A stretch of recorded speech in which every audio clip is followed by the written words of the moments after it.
Hola, un saludo para todos. Nuevamente gracias por acompañarme en este viaje que estamos haciendo a través de la historia del cristianismo en Latinoamérica. El día de hoy vamos a continuar con la segunda parte de la historia del cristianismo en Bolivia. Antes de continuar, le quiero pedir el favor que si aún no me sigue, le pueda dar seguir, también que le pueda dar un like, que pueda activar la campanita de notificaciones. Si usted también quiere compartir este contenido, lo puede hacer. De igual manera, todo lo que se habla aquí también está disponible en las plataformas de Spotify y Google Podcast. Me puede encontrar así, solo un poco de historia. Muy bien, continuamos entonces con la historia del cristianismo que se desarrolló en Bolivia. Desde que se promulgó la ley de libertad de culto allí en Bolivia, aproximadamente para el año de 1905, algunos misioneros realizaron incursiones sin mucho fruto, lamentablemente, por algún tipo de oposición. Entonces, en las primeras décadas no hubo mucho resultado, no se lograron las cosas que probablemente se querían lograr. Lucas Matthews, quien ya habíamos mencionado anteriormente en la historia del cristianismo en Colombia, realizó algunos viajes con ese objetivo de evangelizar allá en Bolivia. Estuvo en las ciudades de Potosí, Sucre, Cochabamba y finalmente La Paz sin ningún resultado. Más adelante, años más adelante, el capitán inglés Gardiner, de quien ya habíamos hablado anteriormente en la historia del cristianismo en Argentina, llegó para el año de 1946 a Bolivia. Al igual que en Argentina, él tenía la idea de evangelizar la comunidad indígena, de realizar ese trabajo, pero solamente dentro de la comunidad indígena. Lamentablemente, por la influencia de la Iglesia Católica, del clero católico, se le prohibió seguir predicando el Evangelio. Él insistió, habló con algunas autoridades eclesiásticas y también con algunas autoridades del gobierno para que se le permitiera continuar predicando el Evangelio. Finalmente obtuvo esa aprobación, pero le pusieron dos condiciones. La primera condición era que definitivamente solamente podía evangelizar a la comunidad indígena. Y la segunda condición era que no podía tener ningún tipo de contacto que llegara a ser como una especie de proselitismo dentro de los católicos. Finalmente, pues él aceptó estas dos condiciones porque desde un comienzo él tenía como objetivo era alcanzar la comunidad indígena.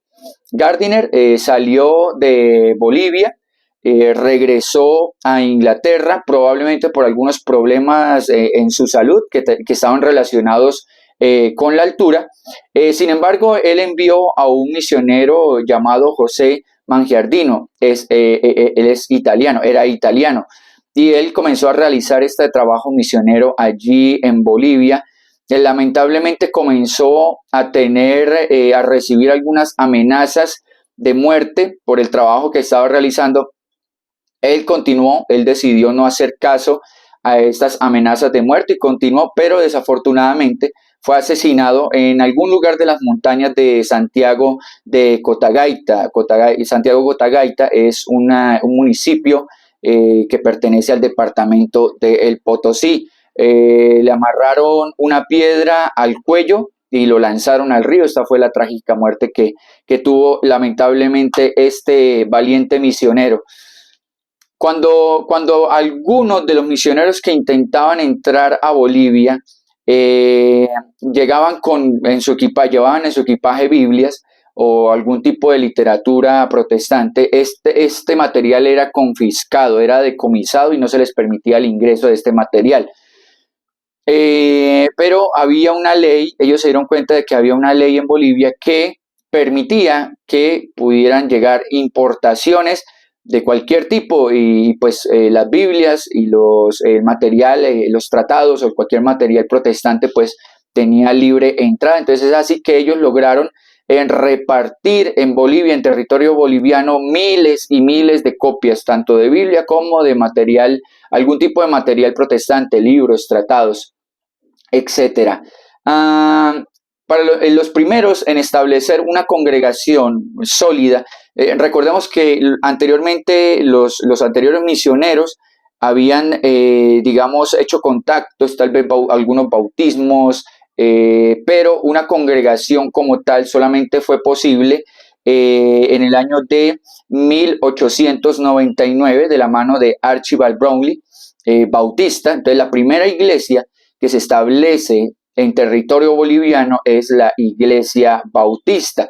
Y esta congregación fue establecida en la ciudad de Oruro. Es así que es la más antigua allí en territorio boliviano. Para el año de 1941, la Iglesia Bautista fundó el Seminario Teológico Bautista. Recordemos que uno de los propósitos principales de estas iglesias era, digamos, hacer aportes a la educación. Entonces ellos llegaron allá y fundaron también este Seminario Teológico Bautista. Entre los años de 1890 y 1891 comenzó también la Iglesia Bautista a realizar un trabajo ya con un poco más de frutos de la mano de Juan Thompson. Recordemos que él había estado en Argentina. Lamentablemente, pues en los primeros años no hubo mucho fruto. Entonces ellos se dedicaron más a la construcción de escuelas y también se dedicaron mucho a lo que son las misiones médicas. Para el año de 1951 se creó en Bolivia la organización, o lo que se llama la Organización de Iglesias Evangélicas Unidas, de la cual hicieron parte pues la mayor parte de las iglesias protestantes allí en Bolivia.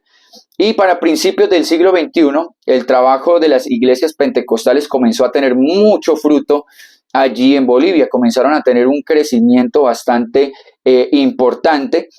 Más adelante, con la llegada de el grupo denominado Iglesia del Reino de Dios procedente de Brasil, pues ellos comenzaron con esto de la teología, el evangelio de la prosperidad, la teología de la prosperidad. Entonces ellos llegaron allí, tuvieron mucho impacto, también comenzaron a tener un gran impacto en la predicación en Bolivia. En la actualidad existen diversos grupos cristianos, dentro de los cuales encontramos, por ejemplo, los pentecostales, los católicos, las religiones indígenas y las religiones de la nueva era. Es así que se desarrolló la historia del cristianismo allí en Bolivia. Muy bien, para el próximo capítulo vamos a comenzar con la historia del cristianismo en Perú, así que les invito a que me continúen acompañando en este viaje.